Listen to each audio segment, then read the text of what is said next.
I know how frightening it is to show up as our best self, to speak what's on our mind, to be the person that we want to be and show up how we are. And we can look over someone else and we can continue comparing ourselves with other people and continue to not stand up for what we believe in because we think that they're judging us, they're blaming us, or they're not the people that we want to surround ourselves with. Now, I know one thing about people pleasing is that what we tend to do, we look around the room and we try to make sense of why someone is behaving the way that they're behaving, when it's not really about is there's nothing it's not about is there something wrong with me, or what is wrong with me, or can I change myself to fit in. It's, am I really in the right environment?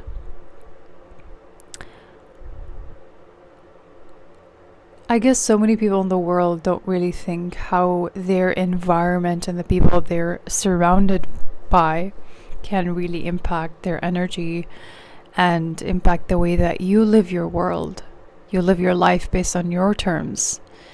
And one of the most effective and simple thing you can do is to just have a little bit of observation. If you are sitting down and you're in a room and you just feel depleted, you don't feel your energy is aligned with the outside world, and you don't feel like there is something that doesn't sit quite right. And what we often do, the first thing we do, oh my God, what is wrong with me? Or that we try to change who we are to fit in that environment, when actually the environment is the wrong place. The environment is the place that we need to change and consider being somewhere else. And I know if you're listening to this, maybe in your life you've been pressurized to fit in somewhere, or to be the person that they want you to be because that's who you are, and you've always pretended to be that person, and that now if you change, you're going to have all eyes on you, and that you can't take the pressure of that. So I get it. I get how difficult it is to step into an environment and be like, well, okay, I know there's nothing wrong with me, but like, how do I even do this? How do I stand up for who I am and say yes when I do mean it, and say no when I absolutely mean no? It can be frightening, right? It can be really difficult to even to step in and be like, well, you know what? I'd rather be somewhere else now. And the way that I like to communicate it, or how I've done it in the past, is to, in the beginning, I used to be apologize. Like, I used to say sorry for leaving, or sorry for not wanting to be involved in this group, or sorry for acting the way that I'm acting. And if you really dig down to the apologies, they're not even genuine. They were just me trying to please the crowd and try and please others, when it was about me just taking ownership of my own needs and saying that, you know what, of course I'm gonna change, and I'm respecting myself, and I'm valuing my need of comfort. Maybe in that time, maybe I didn't want to be involved with people, I just wanted to have space for myself, and that was, that was valid enough for me to want. I didn't need to over explain and go beyond myself to please others and pretend like I'm okay and I'm comfortable where I am. Well, while I say all this, I know that, in some cultures, even what they value is people's opinions, and what they value is the society and the reputation and what someone or what that neighbor has said, and we tend to not communicate what we truly want. Now, when I say communication and speaking about our needs as women, it's to first to really dive deep into what it really matters to you and why are you doing the things that you're doing.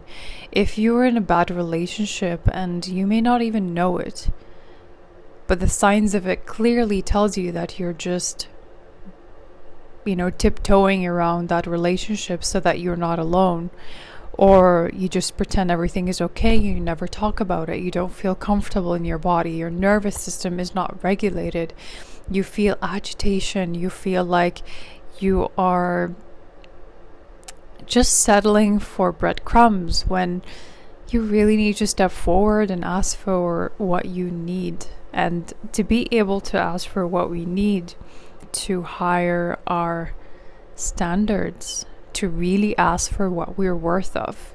Because if your level of worthiness is, I don't care really who comes into my life, I don't care what people say to me unless they're around me.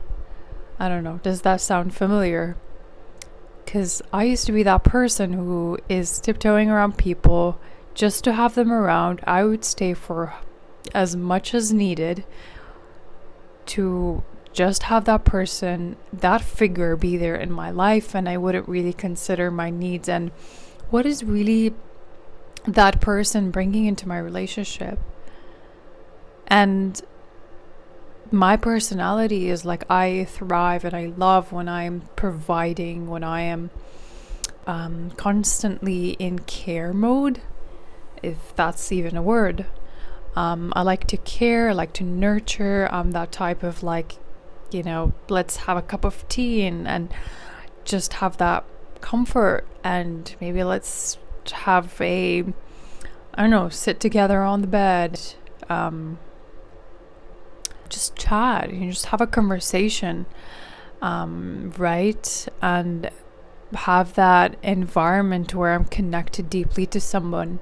And while I use that as like my greatest strength, and it's my biggest gift really in life, is to be able to really see through someone and sit with them in that discomfort, not wanting them to change, but really reflecting back to them what I see and reflecting back to them who they truly are.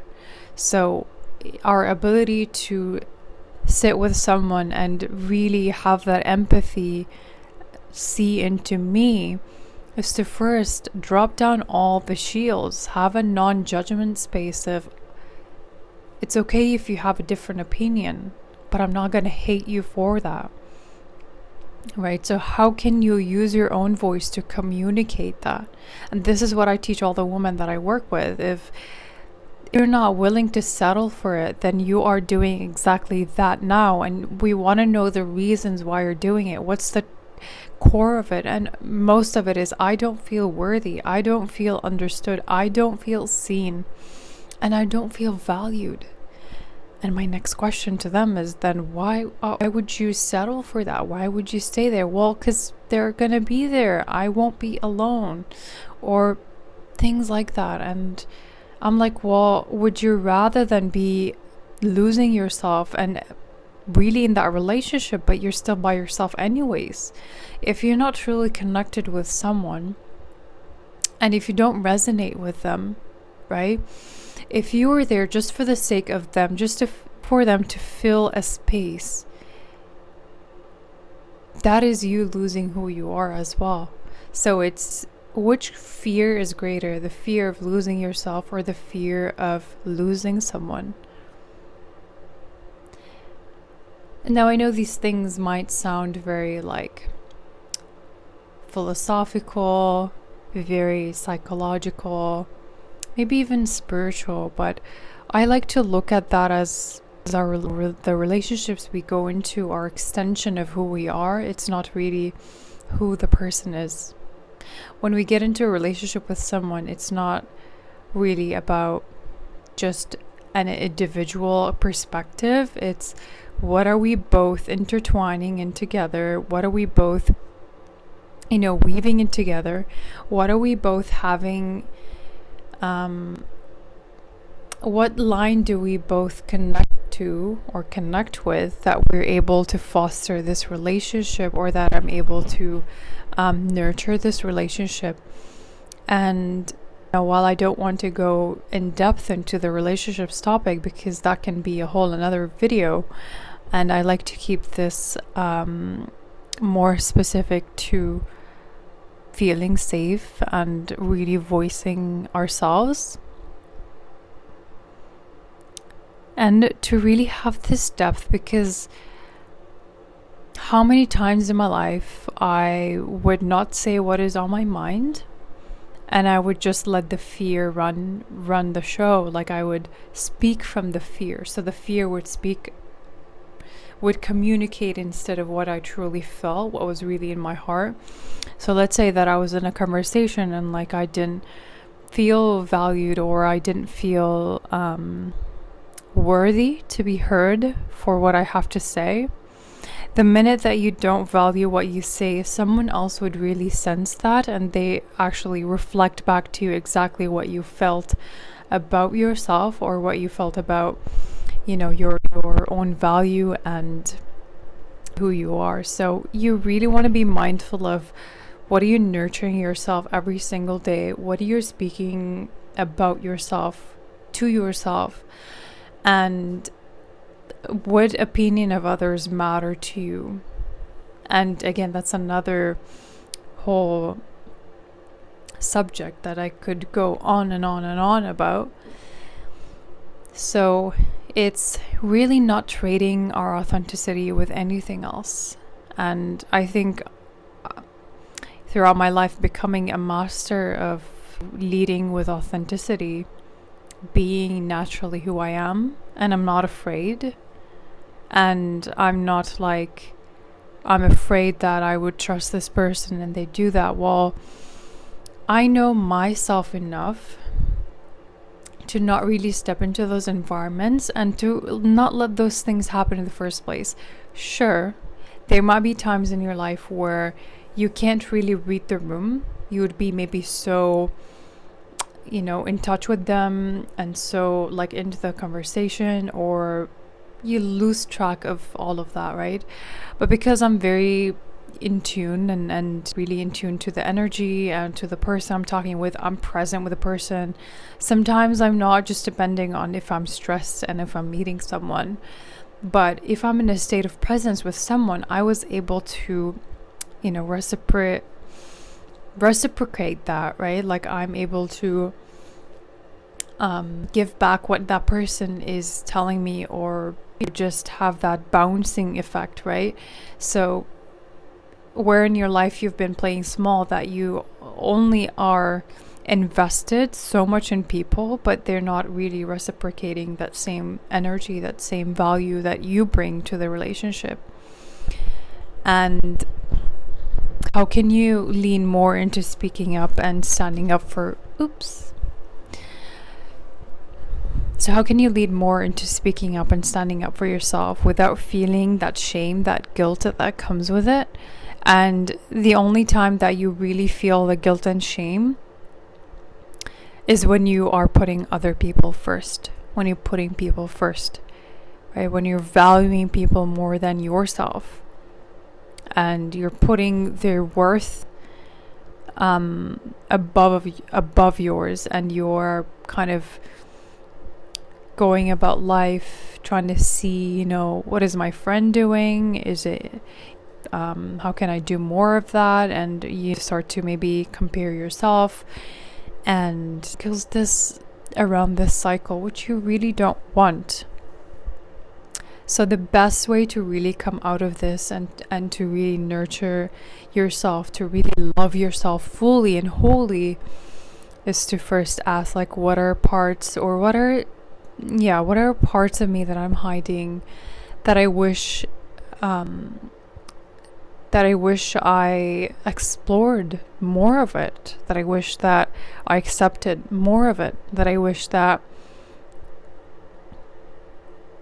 I was able to settle with it than just to battle with those parts of me that I'm hoping for someone to come and validate that part. It's not that you want their validation, it's really you needing your own presence with what you're struggling with. That is your battle. Your battle is not with, hey, you misunderstood me, and like, how dare you misunderstood me? That hurt me. It's what did it reflect back to you from their own behavior? What is that reflecting back to you about the behavior you have with yourself? Because again, it's a reflection. Anything that people show you and present to you is always a reflection of who you are and the way that you treat yourself, including other people. Because other people are just an expansion, an extension of who you are in that relationship. Because a relationship doesn't continue, it doesn't foster itself by one person thriving and being in that relationship. It's a bounce, right? It's about reciprocity. It's about I'm gonna give and that person's gonna give, and it's equal. Sometimes maybe it's even more, depends on who you are. Like if that person is investing financially and they have a good financial place, then maybe you're making a little bit less, but that doesn't really make you a less worthy person because of their high status or how much they have in their life. So really become in tune with what you are consuming. What are some things you are constantly in a loop about, constantly thinking about, and really putting your energy outwards instead of like, I want to reserve that energy to create something. I want to reserve my energy to people who value my time, who value my energy, my space, my love, my compassion, my gifts, my creativity, who values the work that I put in, right? And it's not to say that if that person is not doing enough, that means they don't love you, but it's about a balance and seeing like, why is you putting in a lot when you're not getting anything in return? Because that's not fair on you, right? Everything in life should come in there must be a give and take. You can't just be giving all the time, which I was back then. It was horrible. Constantly giving, and I would be that person that would always the first to be there, the first to respond, the first to pick up the call, a phone call, the first person to show up, the first person to wipe the tears, the first person to calm the storms, and kind of always the savior, which is a part of my personality. At the same time, I didn't develop boundaries, and I didn't know what boundaries are. I didn't know it was an important part of self. I didn't know it was an important part of loving myself and really being so mindful of my time and the energy that I put out. I didn't know that. And now that I have boundaries and shifted all of that, has elevated my life in a profound way, where I'm just like, I cannot go back to the self that I was before, because she was absolutely broken. She was absolutely giving her energy without even questioning how she's doing. And while I feel sorry for that part of me, that version of me, that younger me, I still am glad I went through that journey, because it taught me how to become this person. And I believe that everyone can tap into that potential in life, and everyone can live in possibilities in life. There's nothing as I can't do it, it's not possible. It's just about creating opportunities. It's just about stepping up and being there. It's just about showing up. It's just about doing it every day and being consistent. Because while I've become a master of like consistency and showing up, even if I fell, there was just this force that pushes me up all the time. Every time I'm sucked in, right? Every time I fall down, it's you can name it faith, you can name it belief. You can call it desire, passion, thrive. You can call it anything. This fire, maybe. And everybody I believe has this fire in their life. They can ignite anytime they wish to, because it's generated within you. And as I always put my hand on my heart, it's because there's a force there. And the more we learn to connect to that force within us, the more that we can expand ourselves and expand our consciousness, expand the way that we view life, begin to invite change, begin to invite new things, begin to invite new people, begin to invite new perspectives, begin to trust life and people again, and not living the cycle of I can't trust people, and so I just don't want to get into relationship. It's just really pulling yourself away from the beautiful things you can experience in a relationship. And I believe that that's not a great life to live, that you make your trust as an excuse to not get involved with other people.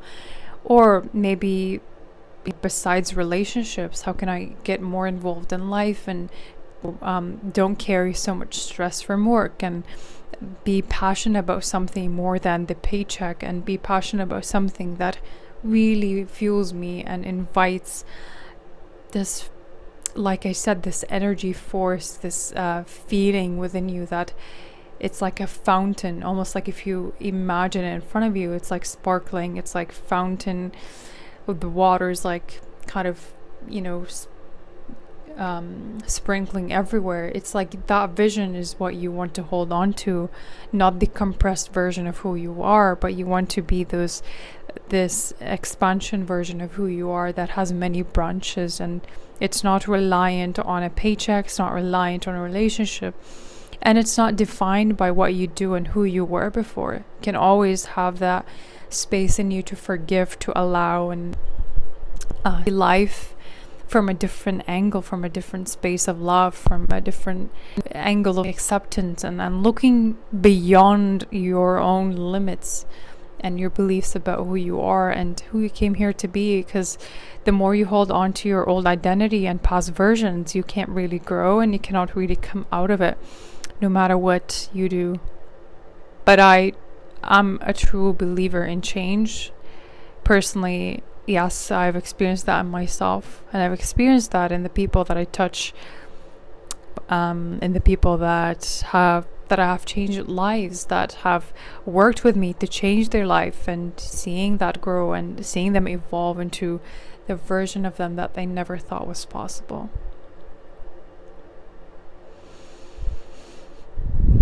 So let this be an invitation to look in your life and see where you've been playing small, where you've been quiet, where you've been silent, where you've been shutting all the possibilities because of a thought, or because of a belief, or because of what someone told you, which doesn't matter unless you make it matter to you, and then unless you make their opinion more important than the way that you view yourself.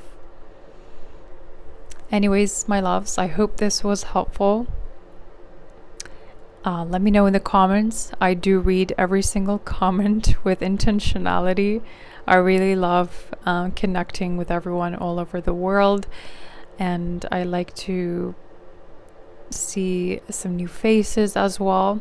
So welcome to this channel. I'm glad you're here. I'm glad you're in the space watching, and I cannot wait to grow with you and see how we're evolving together as a community and changing lives together. Leave a like and share this with a loved one or anyone that you think is struggling right now and maybe feeling lost, maybe feeling isolated and alone. And you can always come back to this video as a reminder of who you are, and that you're not alone in this journey, like I always say in my podcast, or in the beginning of my podcast. So I'd really appreciate it if you guys just give me some feedback, like it, share it, spread the love, and I will be coming back next week with a new video. and I will chat with you guys soon. Bye, guys.